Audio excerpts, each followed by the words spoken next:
تو یہ تھا ان کا انٹروڈکشن، اور بڑا ہی مزہ آیا، چائے شائے گپ شپ لگی، اور پھر وقت آیا EMI میں ریکارڈنگ کرنے کا۔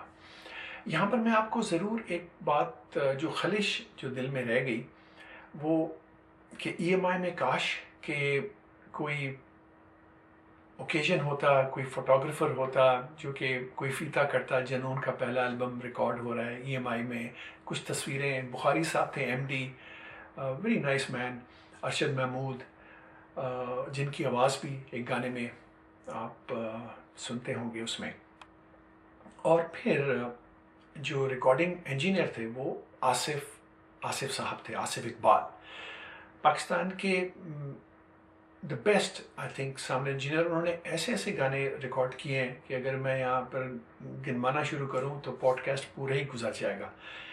ونڈرفل مین، بڑی اچھی دوستی ہوئی ان سے، بڑا اچھا شغل۔ تو سارا سسٹم میں نے اپنے گھر سے ڈسمینٹل کر کے EMI ٹرانسفر کیا، اور جیسے میں نے آپ کو پہلے بتایا ہوگا کہ جو میرا سیکوینسر تھا، جو سسٹم میرا پورا کمپیوٹر، وہ سنک ہو جاتا تھا ایک ٹریک کے ساتھ ان کے جو 8 ٹریک ریکارڈنگ جو مشین تھی۔ میں کیونکہ اپنی ساری سیکوینسنگ کر چکا تھا تو مجھے ادھر بجانے کی کوئی ضرورت نہیں تھی، تو I was very relaxed. Salman اپنے گٹار، لیئرنگ اور جس طرح ریکارڈنگ ہوتی ہے، پھر بعد میں علی آ کے انہوں نے پھر ریکارڈنگ کی اپنے ووکلز کی، پھر ہم نے ہارمنیز ڈالی، اور اس طرح سے ایک ایک گانا ہم نے پھر وہاں ریکارڈ کیا۔ پھر فیفی آئی، انہوں نے پھر جوگیا ریکارڈ کیا، بہت ہی مزہ آیا ہم کو، اور گریجولی اور بہت جلدی دسمبر 1990 اور جنوری 1991 میں یہ البم پورا ریکارڈ ہوا، اور پھر آئی تھنک 1-2 مہینے بعد، مجھے ابھی تک یاد ہے، سلمان نے دکھایا کہ یار یہ البم سلیو ہوگا اس کا، اور بڑا اچھا تھا اپنے زمانے سے، بہت انٹرسٹنگ، اینڈ بہت ہی اچھا لگا ہم کو۔ پھر شوٹ ہوئی، ایک آئی تھنک عاصم رضا صاحب تھے فوٹوگرافر، ان کے پاس گئے، پتہ نہیں کراچی میں کہیں ان کا اسٹوڈیو تھا، وہاں پر ساری شوٹ ہوئی جو کہ البم کے اندر جو آپ دیکھتے ہیں۔ اور اس دوران میں خالد ناظم کا بھی ذکر کروں گا، وہ بھی میرے بڑے اچھے دوست ہیں، آج کل کینیڈا اور ٹورانٹو میں ہوتے ہیں، وہ NED میں اس وقت پڑھ رہے تھے، اور ننا ٹیرر کے نام سے وہ جانے جاتے تھے، اور وہ بھی میوزیشین ہیں، اور انہوں نے کچھ گانوں میں ڈرم پروگرامنگ کی، R8 اس زمانے میں تھی رولینڈ کی، اور بہت ہی اچھی انہوں نے کافی سارے گانے، انہوں نے جنون کے آئی تھنک 3 گانے، آپ اگر البم سلیو میں دیکھیں تو ان کا نام بھی آتا ہے۔ تو خالد ناظم ابھی اس زمانے کی میری ان سے دوستی ہے، بہت he very nice civil, and بہت عزت کرتے ہیں ابھی تک، اور گپ شپ رہتی ہے ہماری۔ تو انہوں نے وہ ڈرم پروگرامنگ کی تھی، میں نے کہا آپ کو یہ بھی بتا دوں۔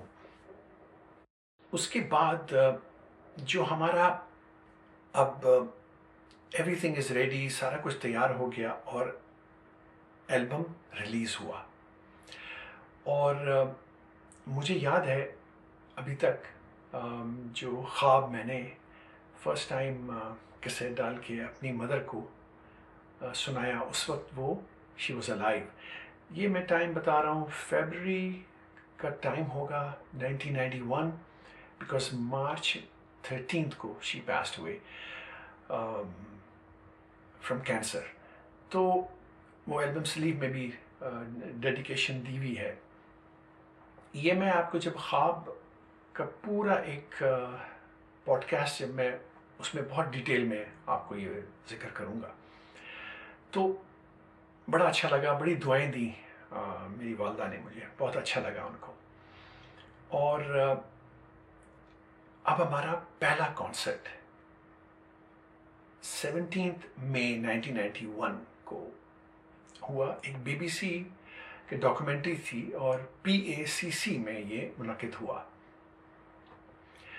ظاہر ہے سارا سسٹم میں اپنا اٹھا کے پہنچے، چھوٹا سا اسٹیج تھا، بہت زیادہ جگہ نہیں تھی، مگر کھچا کھچ بھرا ہوا تھا، بہت ہی اچھا ڈیسنٹ کراؤڈ آیا تھا، اور if I can say so my self کہ ہم نے پرفارمنس بھی بہت ہی اچھی دی۔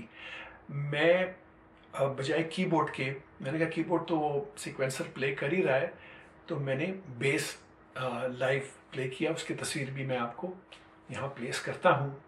اور علی نے بھی بہت زبردست گایا، بہت انرجی تھی ہمارے میں.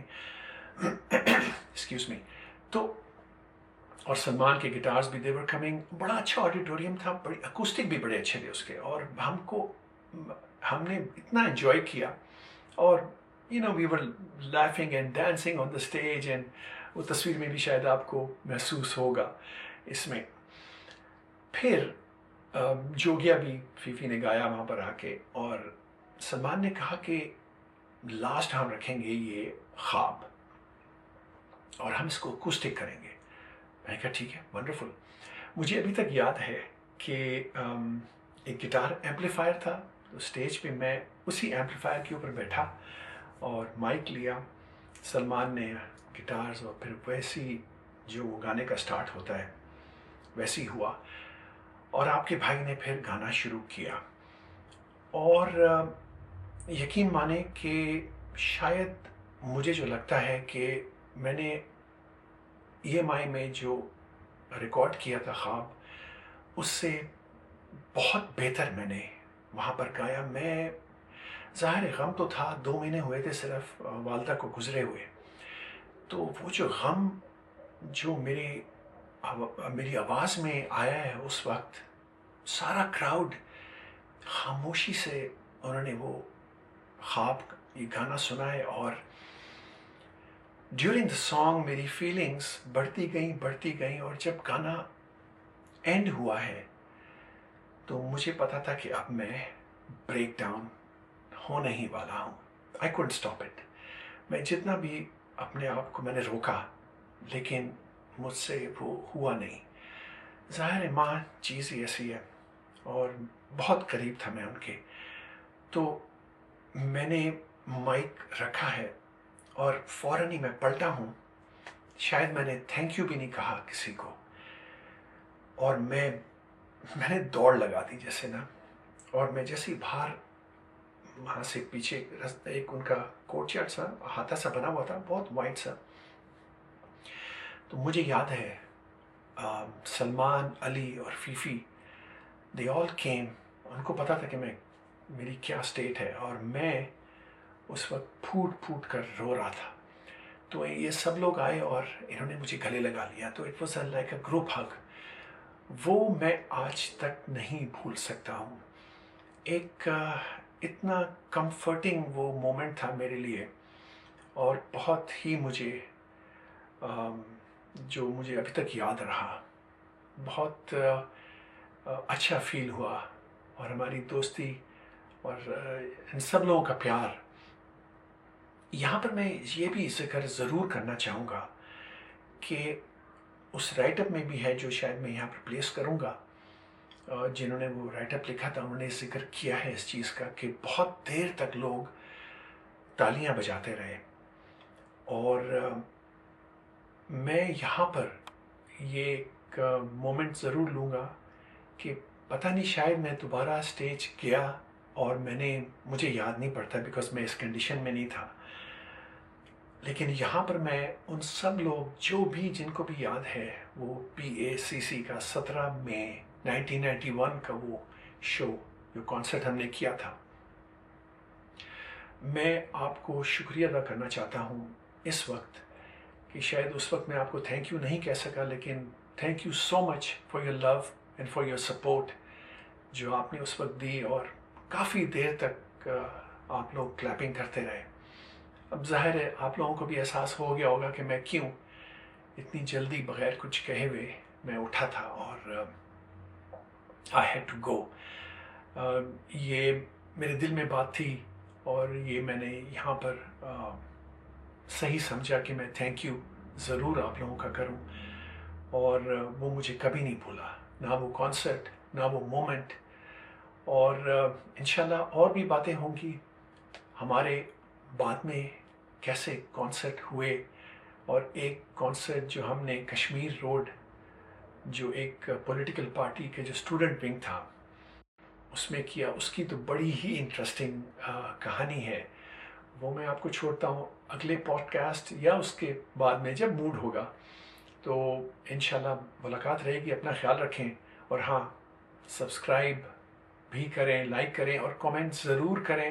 میں سب کامنٹس پڑھتا ہوں, بڑا اچھا لگتا ہے آپ لوگوں کا پیار. تھینک یو سو مچ. انشاءاللہ ملاقات رہے گی. خدا حافظ.